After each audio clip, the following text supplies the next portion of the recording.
अगर आप भी एक इंटरनल ऑडिटर बनना चाहते हैं, किसी कंपनी के अंदर आप एक इतना वैल्यूएबल पोस्ट को हासिल करना चाहते हैं, तो आपको कुछ क्वालिफिकेशंस लगेंगी। देखिए, हर एक पोस्ट के लिए उस तरीके के बंदे खोजे जाते हैं। कंपनी भी अगर आपको हायर करेगी तो वो चाहेगी कि एटलीस्ट आपके पास ये चीज़ें हों।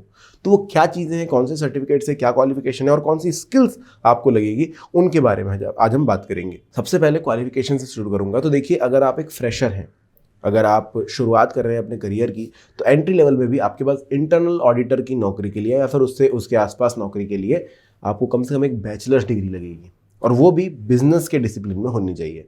जैसे कि अकाउंट्स में हो गई, फाइनेंस में हो गई, या फिर बिजनेस एडमिनिस्ट्रेशन में हो गई, या फिर आप कंप्यूटर इन्फॉर्मेशन में हो गई। तो ये सारी चीज़ों में अगर आपकी डिग्री होती है तो आपको ज़्यादा से ज़्यादा इस चीज़ के नज़दीक पाया जाता है कि भाई आप ये काम करने के लिए सही इंसान हैं। अब मैं अगर अपनी आर्ट्स की डिग्री लेकर के आऊँगा तो क्योंकि अकाउंटिंग का काम हो जाएगा यहाँ पर, तो वो मेरे दिमाग से परे जा सकता है। इस वजह से कंपनियाँ ऐसे लोगों को हायर करेगी जिनके पास ऑलमोस्ट कम से कम ये डिग्रीज हो। और कुछ एक कंपनीज के अंदर आप देखेंगे कि भाई कोई इंजीनियर है या फिर कोई टेक डिग्री उसके पास है, तो वो भी वहाँ पर काम कर लेगी। अब ये तो डिपेंड करता है कि भाई कंपनी के ऑपरेशंस किस तरीके से, तो उस तरीके से जो है आपको उनकी डिग्री जो है आपकी होनी चाहिए। अभी देखिए, यहाँ पर आप इन सब चीज़ों से एज अ फ्रेशर धीरे धीरे एक्सपीरियंस गेन करते जाएंगे और उसके बाद आप एक अच्छी नौकरी तक पहुँचेंगे। लेकिन जब आप हायर पोजीशन के लिए अप्लाई करते हैं तो वहाँ पर कुछ सर्टिफिकेट्स की ज़रूरत होती है। इवन बहुत सारी कंपनी में इंटरनल ऑडिटर ही आप बनना चाहते हैं तो उसके लिए भी आपके पास कुछ सर्टिफिकेट्स होने ज़रूरी हैं, क्योंकि बहुत सारी कंपनियां अपना जो है स्टैंडर्ड हाई रखती है। तो उन्हें चाहिए होता है कि भाई ऐसा बंदा हायर हो जिसके पास सारे सर्टिफिकेट्स भी हों, जिसको एक्चुअली पता हो कि क्या करना है, और मिस्टेक की गुंजाइश बहुत कम होती है। तो ये लोग पहले ही अपने क्राइटेरिया में रख देते हैं कि भाई डिग्री प्लस ये सर्टिफिकेशन होगा तो हम लेंगे। तो ऐसे कौन से सर्टिफिकेट्स हैं जो कि आप कर सकते हो जिससे आपको नौकरी मिले? तो ऐसे कुछ सर्टिफिकेट्स हैं जिनके बारे में बताता हूँ। तो एक सीपीए करके सर्टिफिकेट होता है जिसका नाम है सर्टिफाइड पब्लिक अकाउंटेंट। ये American institute of certified public accountant की तरफ से दिया जाता है। इसके लिए आपको एक एग्जाम पास करना होगा जो कि 4 चरणों में होगा। ये एग्जाम क्रैक करने के बाद अगर ये सर्टिफिकेट आपके पास आता है तो बहुत सारी कंपनियों में आप जो है इसे दिखा करके नौकरी पर लग सकते हैं। अब ये मत समझिएगा कि भाई ये सर्टिफिकेट कर लिया तो मुझे नौकरी मिल ही जाएगी। चांसेस हैं, अभी आपको और परखना बाकी है। तो जब आप कंपनी में जाएंगे तो आपका इंटरव्यू होगा, आपकी अलग अलग स्किल्स को जांचा जाएगा, जो कि मैं आगे बताऊंगा वीडियो में कि कौन कौन सी स्किल्स कम से कम आपके अंदर होनी चाहिए ताकि ये नौकरी आप कर सकें। तो एक सीपीए आप कर सकते हैं। इसके अलावा एक सीआईए होता है, यानी कि सर्टिफाइड इंटरनल ऑडिटर, जो कि the institute of internal auditor provide करते हैं। अब इसके लिए आपको 4 चरण का एग्जाम देना होगा। अब आप बोलोगे दोनों का लगभग सिमिलर है, लेकिन यहाँ पर जो है सीआईए थोड़ा सा टफ हो जाता है। क्यों? क्योंकि जब आप इस सर्टिफिकेट को चाहते हैं तो आपकी डिग्रीज यहाँ पर काम करती हैं, आपको एक्सपीरियंस दिखाना होता है। विदाउट एक्सपीरियंस आप इसको नहीं हासिल कर सकते।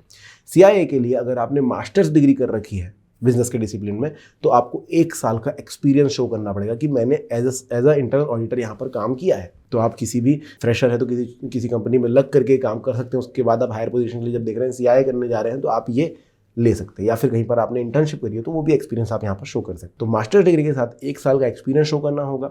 अगर आपने बैचलर्स डिग्री कर रखी है तो 2 साल का एक्सपीरियंस आपको यहाँ पर शो करना होगा कि भाई मेरी बैचलर डिग्री प्लस मैंने 2 साल काम किया है, तब जाके आप सीआईए सर्टिफिकेशन के लिए एलिजिबल होते हैं। और अगर आपने कोई दूसरी एसोसिएट डिग्री कर रखी है तो आपको 4 साल का एक्सपीरियंस शो करना पड़ेगा, तब जाके सर्टिफिकेट आपको मिल सकता है। इसके अलावा सीएफई होता है जो कि सर्टिफाइड फ्रॉड एग्जामिनर कहा जाता है। इसे the association of certified fraud examiner देते हैं, जिसके लिए भी आपको तैयारी करनी होगी। अगर ये सर्टिफिकेट्स आप कर लेते हैं तो आपका जो सीवी है वो थोड़ा सा बेटर हो जाता है और कंपनी को पता होता है कि भाई इसे मुझे कम ट्रेन करना पड़ेगा।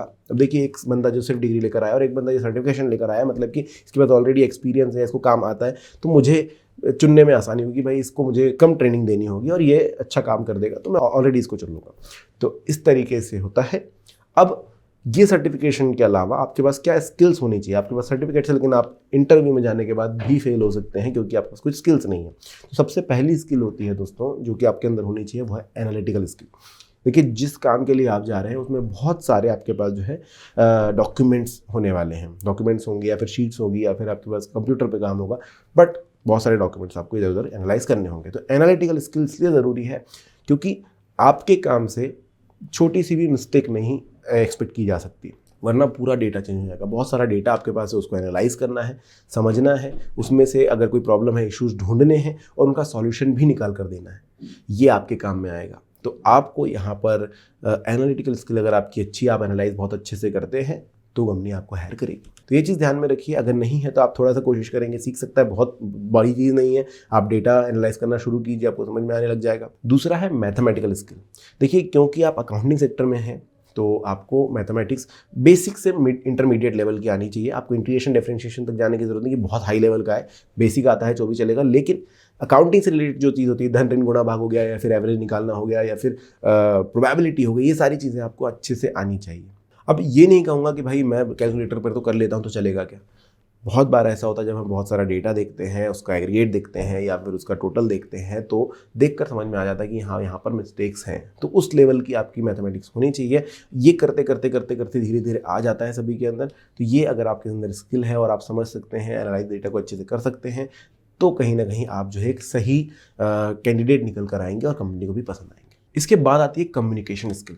दोस्तों, कम्युनिकेशन बहुत ज़्यादा ज़रूरी है। आप बोलोगे कि भाई इनका काम तो ज़्यादातर अपने कंप्यूटर पर होगा या फिर अपने डॉक्यूमेंट्स में होगा, फिर इनको कम्युनिकेशन की क्या ज़रूरत है। दोस्तों, बहुत सारी चीज़ें आपको राइटिंग में देनी होगी अलग लोगों को, अपने सीनियर्स को या फिर अपने कंपनी को। बहुत बार आपके क्लाइंट से इंटरेक्शन होंगे, कस्टमर से इंटरेक्शन होंगे और अदर स्टेक होल्डर से आपके इंटरेक्शन होने वाले हैं, जिनको आपको जानकारी प्रोवाइड करनी होगी, जिनसे जानकारी आपको लेनी होगी। बहुत बार आपको जानकारी के लिए इधर उधर जाना होगा। तो ऐसे समय पर आपका कम्युनिकेशन अगर अच्छा है, आप क्लियरली कम्युनिकेट कर पाते हैं, सही शब्दों में अपनी बात को समझा पाते हैं और उनकी बात को समझ पाते हैं, तो ये आपके लिए ज़्यादा अच्छा होगा, आप बहुत अच्छे से ऑडिट कर पाएंगे। तो कम्युनिकेशन आपका अच्छा होना बहुत ज़रूरी है, जो कि आपके इंटरव्यू में देखा जाएगा। अगला है ऑर्गेनाइजेशनल स्किल। अब देखो, जैसे कि हम जब से डॉक्यूमेंट्स की बात कर रहे हैं, तो आपके पास एक टाइप का डॉक्यूमेंट हो ऐसा ज़रूरी नहीं है। आपको बहुत सारी चीज़ें देखनी है, तो बहुत सारे अलग अलग प्रकार के डॉक्यूमेंट्स आपके पास होते हैं, बहुत सारे अलग अलग प्रकार के टास्क आपके पास हो सकते हैं, बहुत सारे काम अलग अलग हो सकते हैं। तो इनमें आपको प्रायोरिटी सेट करना आना चाहिए, इनको ऑर्गेनाइज करना आना चाहिए, कौन सी चीज़ कहाँ की है वो ऑर्गेनाइज करना आना चाहिए, वरना पूरा मैसअप हो जाएगा और आप काम नहीं कर पाएंगे और सही तरीके से काम नहीं हो पाएगा। तो जब आप इंटरव्यू देने के लिए जाएंगे या फिर जब आप कंपनी के लिए में अप्लाई करेंगे इस पोस्ट के लिए, तो आपकी सारी स्किल्स को देखा जाएगा। तो जब क्वालिफिकेशन की बात आएगी तो आपकी डिग्रीज, आपके सर्टिफिकेट्स को तब सिर्फ आप नहीं है तब तक देखा जाएगा। और जब आपको एक बार सेलेक्ट कर लिया गया, इंटरव्यू के लिए बुला लिया गया, तो ये कुछ स्किल्स हैं जिनकी आपको ज़रूरत होगी। तो ये स्किल्स पर थोड़ा सा काम कीजिएगा। वीडियो पसंद आया तो लाइक और चैनल को सब्सक्राइब जरूर कीजिएगा। Thank you.